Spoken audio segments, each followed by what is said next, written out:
கிருபை புதிராக இருக்கிறது. இந்த புதிய நாளில் புதிய கிருபை தருவார். அப்போ புதிய ஆசீர்வாதத்தை ஆண்டவர் உங்களுக்காக வைத்திருக்கிறார்.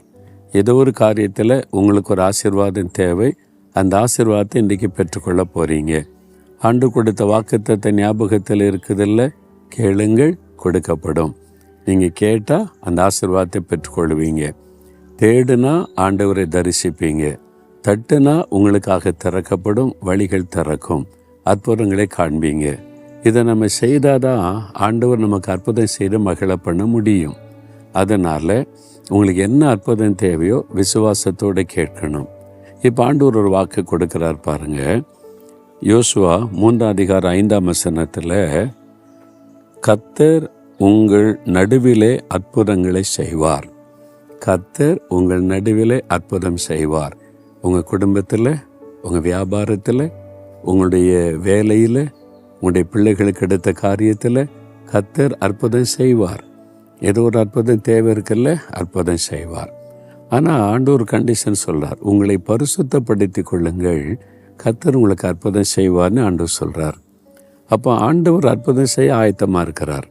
நம்ம என்ன அற்புதம் தேவையோ அந்த காரியத்தில் அற்புதம் செய்ய அவர் ஆயத்தமாக இருக்கிறார். நீங்கள் பெற்றுக்கொள்ள ஆயத்தமாக? ரொம்ப முக்கியமானது பரிசுத்தம். அப்போது இந்த பரிசுத்த குறைவு காணப்பட்டால், ஆண்டவர் விரும்பாத பாவம் காணப்பட்டால் அற்புதம் செய்ய முடியாது. அதுக்கு தான் ஆண்டவர் வாய்ப்பு கொடுக்கிறார். உங்களை பரிசுத்தம் பண்ணி கொள்ளுங்கள், கர்த்தர் உங்கள் நடுவில் அற்புதம் செய்வார். அப்போ அற்புதத்திற்காக ஜெபிக்கும் போது முதலாவது, ஆண்டவரே ஏதாவது என்கிட்ட குறை இருக்குதா, எந்த பகுதியிலையாவது நான் பரிசுத்தமாகணுமா, எதுலையாவது நான் உங்களை துக்கப்படுத்துகிறேனா அப்படின்னு ஆராய்ந்து பார்த்து அந்த பாவத்தை அறிக்கை செய்யும்போது அவரே நம்மை பரிசுத்தப்படுத்தி நமக்கு அற்புதம் செய்கிறார். நம்மை நாம் பரிசுத்தப்படுத்தி கொள்ள முடியாதுன்னு அவருக்கு தெரியும். நம்மை பரிசுத்தப்படுத்த தான் சிலுவையில் அவர் ரத்தம் சிந்தினார். இயேசு கிறிஸ்துவின் ரத்தம் சகல பாவங்களை நீக்க நம்மை சுத்திகரிக்கும். அந்த இரத்தத்தினால நம்மை பரிசுத்தப்படுத்துவார். அவர் சொல்கிறார், நானே உன்னை பரிசுத்தமாக்குற கர்த்தர். அப்போ அவர் உங்களை பரிசுத்தமாக்கி உங்களை அற்புதம் செய்வாராம். நம்ம செய்ய வேண்டியது ஒன்றே என்னது? ஆண்டவரே, நான் குறைவுள்ளவன், என் வாழ்க்கையில் பரிசுத்த குறைவு இருக்குது, இந்த பாவத்தை மன்னிங்க, என்னை பரிசுத்தப்படுத்தி ஆசீர்வதிங்க அப்படி கேட்டால் போதும். உண்மையாக நம்ம பரிசுத்தத்தை விரும்பி பாவத்தை குறித்த உணர்வோடு ஜெபித்தாலே அவரே நம்மை பரிசுத்தப்படுத்தி நமக்கு தேவையான அற்புதம் செய்திருவாராம். எவ்வளோ அற்புதமான ஆண்டவர் பார்த்தீங்களா?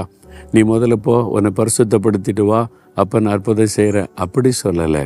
பரிசுத்தத்துக்கு ஒப்பு கொடுங்க, நான் உங்களை பரிசுத்தப்படுத்தி உங்களை ஆசீர்வதித்து அற்புதம் செய்வேன்னு சொல்கிறார். இது கஷ்டமாக உங்களுக்கு? நீங்கள் ஒப்பு கொடுக்குறீங்களா?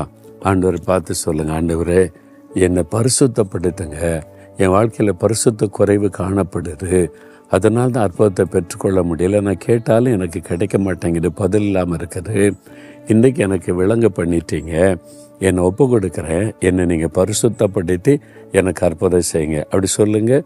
இன்றைக்கே அந்த அற்புதத்தை நீங்கள் பார்ப்பீங்க. ஜெபிக்கிறீங்களா?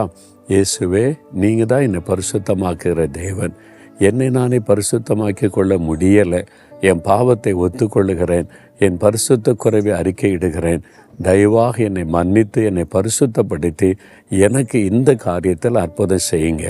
இன்றைக்கு இந்த அற்புதம் நடக்கணும், இன்றைக்கு இந்த காரியத்தில் விடுதலை வேணும், இன்றைக்கு இந்த காரியத்தில் வழி திறக்கப்படணும். ஒரு அற்புதத்தை எதிர்பார்த்து என்னை ஒப்பு கொடுக்கிறேன், என்னை மன்னித்து பரிசுத்தப்படுத்தி அற்புதம் செய்யுங்க. இயேசுவின் நாமத்தில் ஆமேன், ஆமேன்.